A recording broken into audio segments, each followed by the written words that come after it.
area, if you look at the cave, at the water's edge, you'll notice a cave. And that is the cave where Nicolas Cage and Sean Connery entered the island in the movie The Rock. There was also a prisoner found there he was trying to escape, found down there after 3 days in his underwear.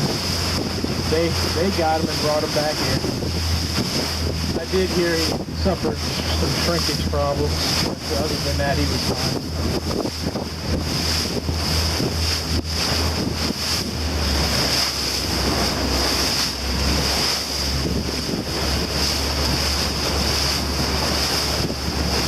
That would be the current turning us like that. Oh, what was that? Was that a sea lion?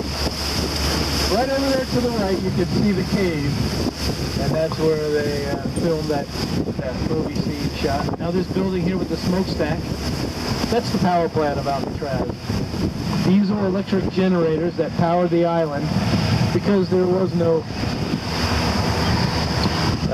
electricity that was brought to the island by cable. Today I believe there is cable laid and they're powering the island by cable electricity. This building right here, the white one that says Indian Land, Pay, 1970, that was the bakery of Alcatraz. That was a 5-star bakery. They wanted to feed the prisoners good, and because they didn't want them to escape. So actually I read where people or prisoners would petition from other jails across the country to come to Alcatraz because they heard of what good treatment they did get here and how good the food was. Now this building at the water's edge here with no roof and no windows, that was the commissary of Alcatraz.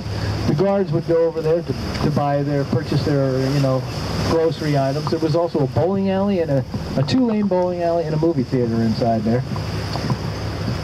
And the building here at the water's edge, the first building built on Alcatraz, this white building with the wall all the way around it, or the wall right in front of it, I should say. That was the only place to land. It was built in the days of the Civil War. It was called the Sale Port. That was the main entrance. Now everybody enters the island from a little bit further ahead here, where you can see the docks. That building at the water's edge, that large building, that was the building that the apartments of the home of the guards and their families. And yeah, that means children were raised on the island. They were going to school here from grades kindergarten up until high school, and for high school they carted them off to the city. Sometimes they actually had to share a ferry with prisoners. Now that building up next to the lighthouse, no roof, no windows, that was the warden's home. 17 rooms and the best views of the Bay Area.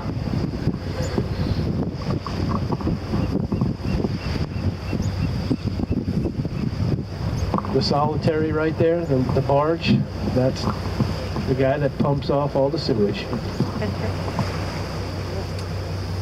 Not that you wanted to know that, but since it was there, I figured I'd tell you.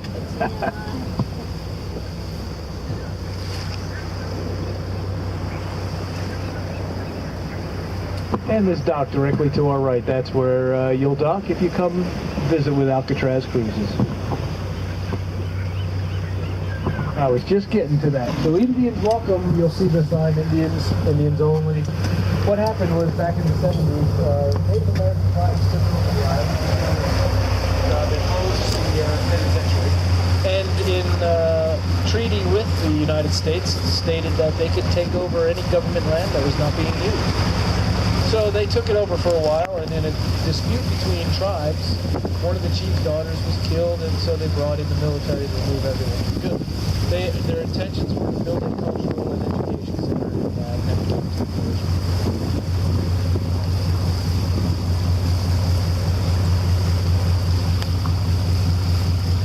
Now if you'll see this yellow warning sign at the edge of the island here, that warning sign is famous. Little trivia question for you. What movie was that warning sign made famous? I'll give you a hint. 1970s. Escape from Alcatraz. Escape from Alcatraz. It depicted an actual escape attempt Frank Morris and the Anglin brothers, whose bodies were never found. There's still $1 million bounty on each of their heads, and there are actually rumors and YouTube videos that state that they are